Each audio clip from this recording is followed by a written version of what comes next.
So, what movie did you guys choose for your psychology project? We chose the movie Front of the Class, and it's a movie about a man's journey with Tourette's syndrome, and it highlights this journey starting from his childhood through his career.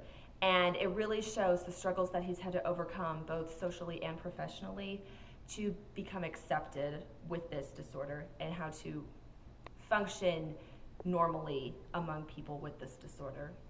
Okay, what was his chosen career? He wanted to be an elementary teacher. How did that work out? Well, he eventually made it, and he was a wonderful teacher. He won several awards for his teaching, but in the beginning, many people doubted him. Naturally, they didn't think that he could really teach a class, being that he had Tourette's syndrome. So almost every interview he went to, he got shot down. Despite his wonderful resume and his recommendations, they would not give him a chance because of his disorder. Okay. As far as the movie portrayed, what kind of symptoms did the movie show? The movie really showed this man having, I guess, tics, Okay. and he would have vocal outbursts. The main one that he did was kind of barking like a dog, and many people would comment on that. Well, you're barking like a dog. And he would always tell them, I can't help it, that's my Tourette's. Another symptom he had were the muscle spasms. And he didn't have these too frequently, but once in a while he did. He would just kind of twitch and have a tic. And again, many people thought that he was trying to be funny or he was trying to draw attention to himself when he really wasn't. It was his disorder. So as a kid, he was labeled the class clown. Oh yeah, teachers didn't understand, students didn't understand his disorder because when he was a student, the disorder was still very new and they didn't really understand what it was. They didn't understand why he had it, why he was doing the things that he was doing. And despite what he told everybody, nobody would really listen to him when he would tell them, look, I'm not trying to be funny. I'm not trying to be the class clown. I'm not trying to disrupt the class. I simply cannot help what I'm doing. And no one would ever believe him, and he got in trouble all of the time. Okay. Another symptom we talked about in class was kind of the inability to focus. He was very driven and motivated to become a teacher, but he had a really hard time sitting down and focusing on a single task. Especially reading was hard for him. And there's one scene in the movie where he's talking to a student about reading and trying to help him learn how to read. And the student asked him, do you like to read? And he said, I love to read. I love to learn. But it's 10 times harder for me to sit down and read a book than it is for you. And that kind of made the student realize not how easy it was, but the fact that it was easier for him to overcome his battle than what his teacher had. Okay. How did he compensate in the classroom as a student and as a teacher? As a student, he was very optimistic and he was very hopeful the entire time. Despite the bullying he went through, both from his peers and his teachers, he always remained hopeful, he always remained optimistic, and he had the best attitude, and he always kept going. He knew that he couldn't overcome, or he couldn't let his disorder own him. He would eventually have to learn how to control his disorder, which he did.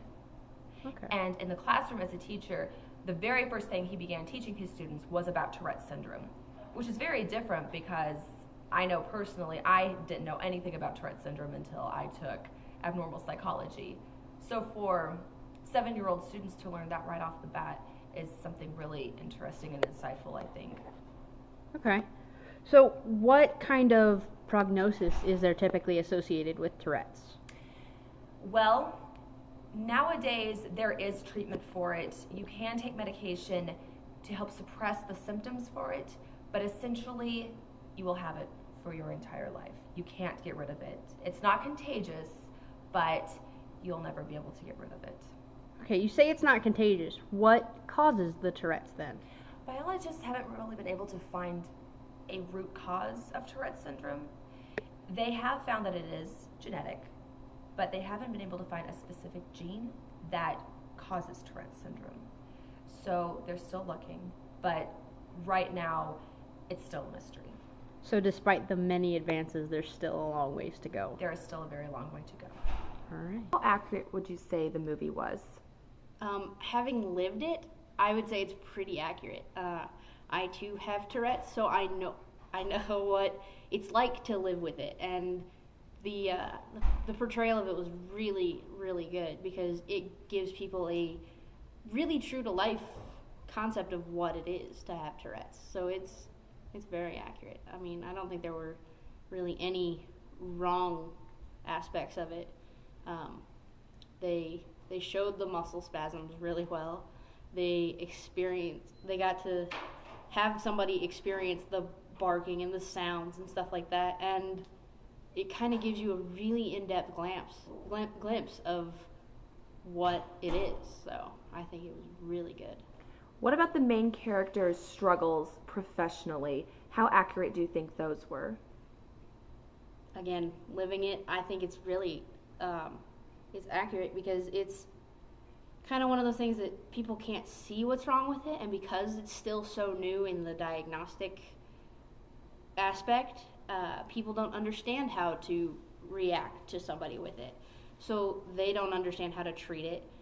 They don't understand how to respond to it. So people just kind of pull away, and it's a harsh reality of having it at the moment, but that too is really accurate. I don't know how else to say it.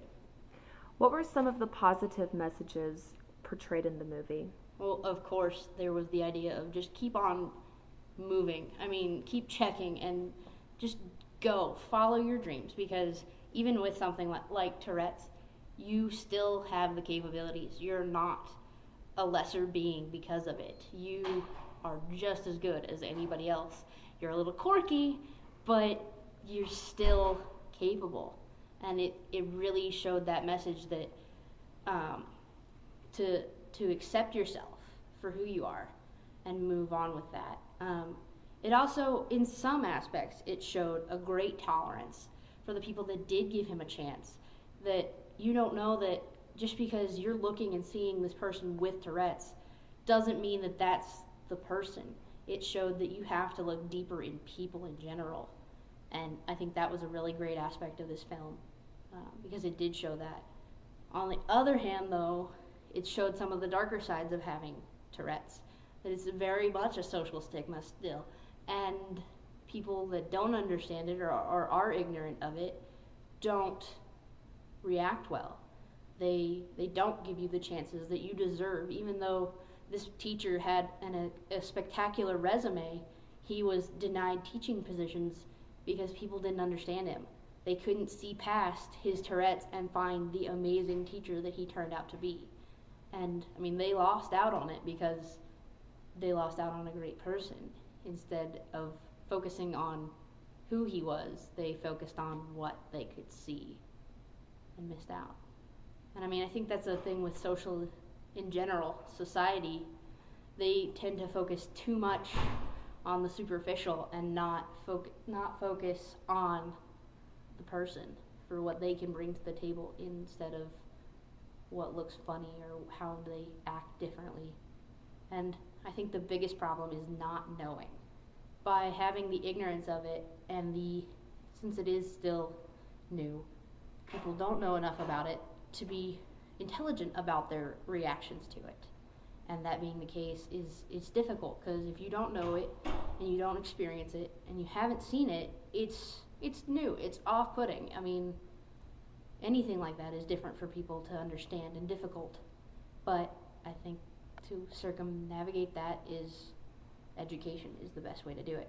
Just teach people about it, and then they'll be more comfortable around it instead of having those negative aspects.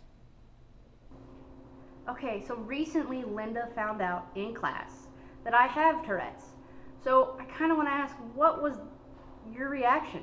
Because, I mean, we've seen what the movie people say, that it's this horrible thing. So what is your take on that, as somebody that just discovered that they knew somebody with Tourette's? Well, I actually knew you had Tourette's before you mentioned it in class. But when I very first found out, I really didn't think much of it, to be perfectly honest. I didn't really I honestly didn't know what to think. You know, we all discussed it, and I just kind of thought, okay, that's fine. I didn't feel any animosity towards you. I didn't feel awkward around you or anything like that. I didn't really feel like I needed to, but I didn't really know that much about it until you spoke in class. But even then, I still love you. It doesn't bother me. So see, even people like me with Tourette's can find people that are great and understand that. And I think it's a message for everybody. Be more like Linda. Be accepting, because we're people too. We're just quirky. Well, So quirky, yeah. yeah, we're quirky. So learn to love, people. Learn to love.